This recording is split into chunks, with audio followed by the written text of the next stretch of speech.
That is to get a bit more understanding on how we can be smarter with our finances. Please welcome Nimi Akinkugbe, the friendly face of finance. Money matter. Monopolize. Money matter. Oh, please feel free. By all means. Hold on. Can you come so that they can see you? Sorry, I'm not as clever as Omotola and Darey, so I'm going to have to keep looking at my notes. Congratulations, Omotola, for this wonderful occasion, and this is so special. So many couples don't have an opportunity like this to talk about money, and it is #1 cause of friction, separation, and divorce. I'm particularly worried in Nigeria because the divorce rate is just shocking. Increasing. I've been to so many weddings, fabulous weddings, within a year, all over. And most of them, the main problem has been money matters. So I've got just 10 minutes.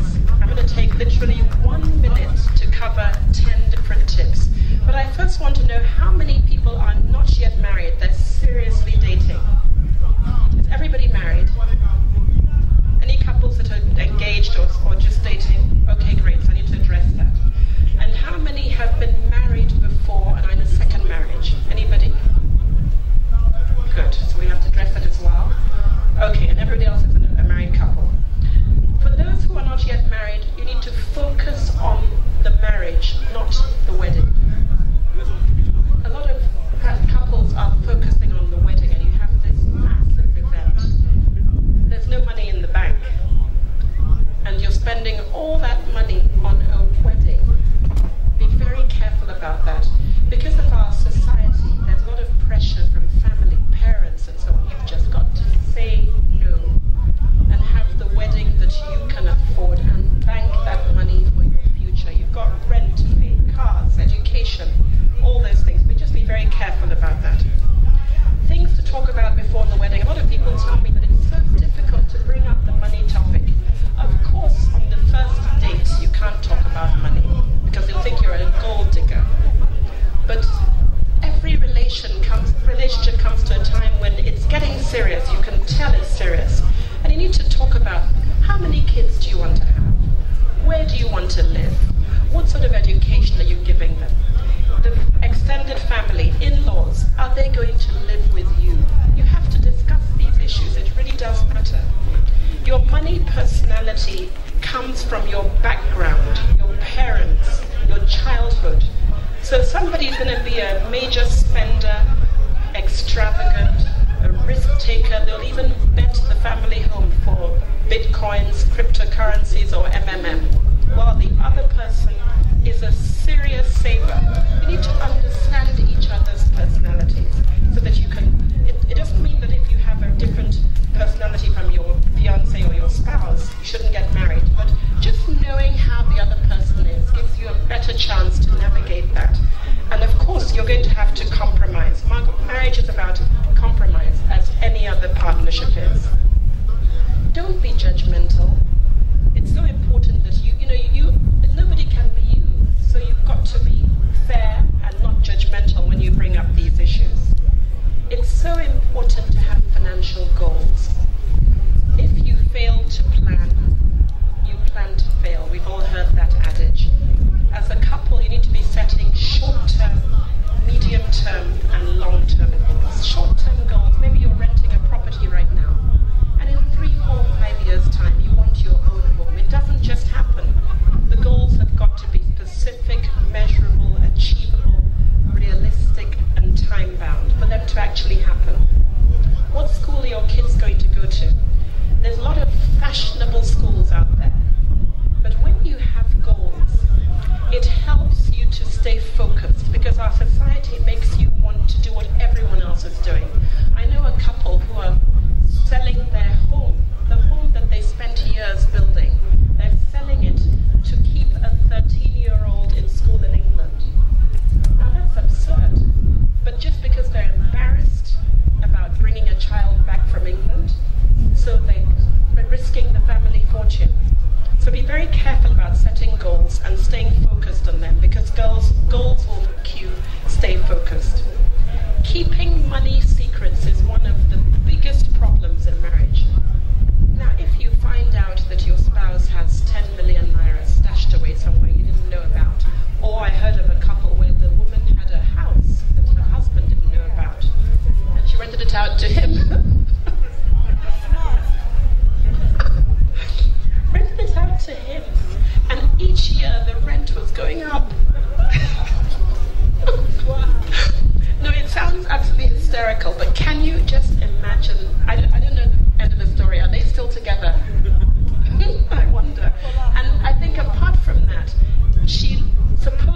So joint accounts are good if it's for the family expenses, household, utility bills, and so on.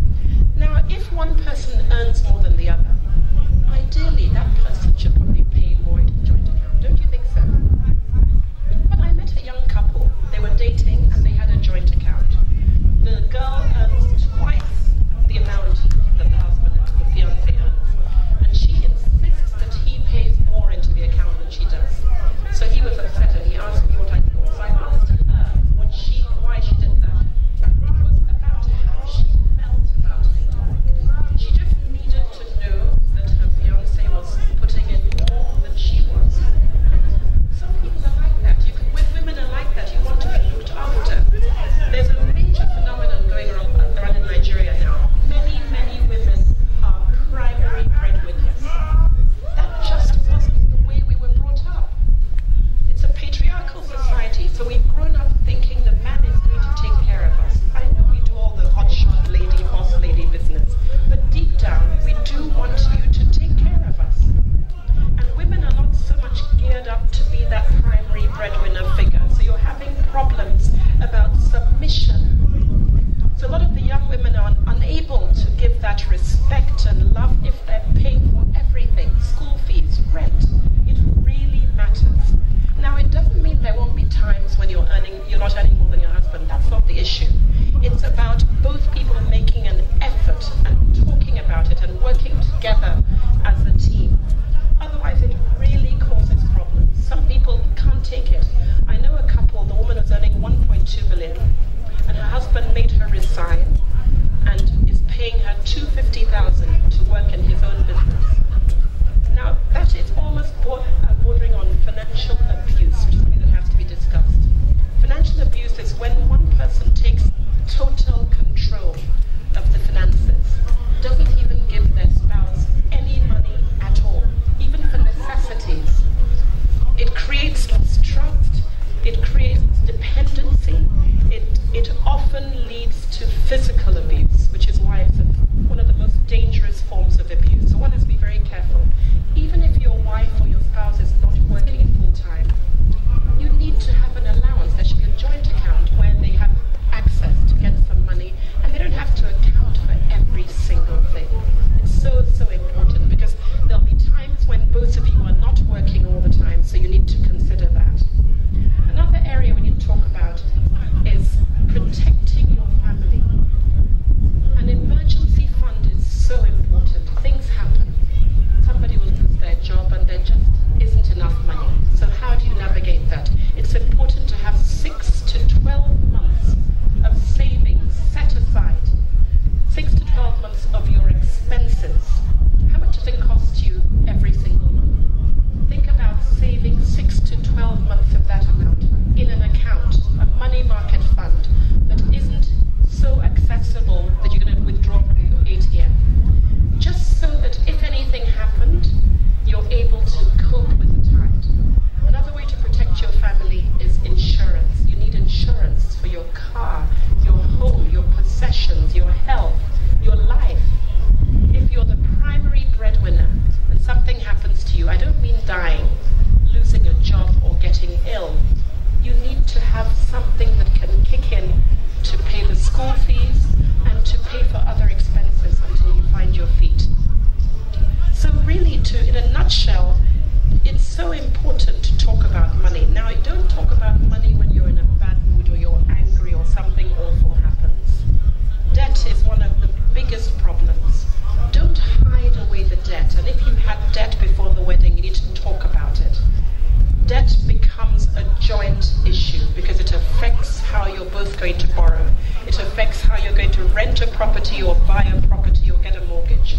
So you have to together work towards the debt. But don't bring up these conversations in the time of trauma. Schedule a money conversation once a month, once a quarter perhaps. Make it a nice time. If someone got a promotion, that's a time to talk about money. A bonus is a time to talk about money. But if things are really bad, they should still be talked about, but in a non-threatening way. Try and bring it up when it's not going to be heated and when it's not going to be awful. I know of a family where the husband is paying his brother's mortgage, and they are renting a property themselves. That is maddening. But you've got to talk about it, and it helps if you talk about it early. If in-laws are living in, for how long? Is it forever? If it's forever, you should know about it, and there should be some sorts of limits within the relationship. Now, in terms of spoiling your children, that's a major issue, because as you begin to raise a family, it's very tempting as you build wealth to spoil your children. That is sort of breeding disaster down the line, because when you spoil your children, you sort of render them incapable of coping with life themselves. You're young couples now, but that spoiling comes at the youngest ages. It's very difficult to change if you've been spoiling your children early. I know 5, 6, 7-year-olds who only travel first class. That is preparing them for a time where they cannot cope with anything because they can't afford anything. So in a nutshell, money is a critical issue. Amount of time. You have to talk about it. Don't make it a threatening thing. It's something that should be talked about with love, care, and respect. And it's teamwork, so see it as a partnership as you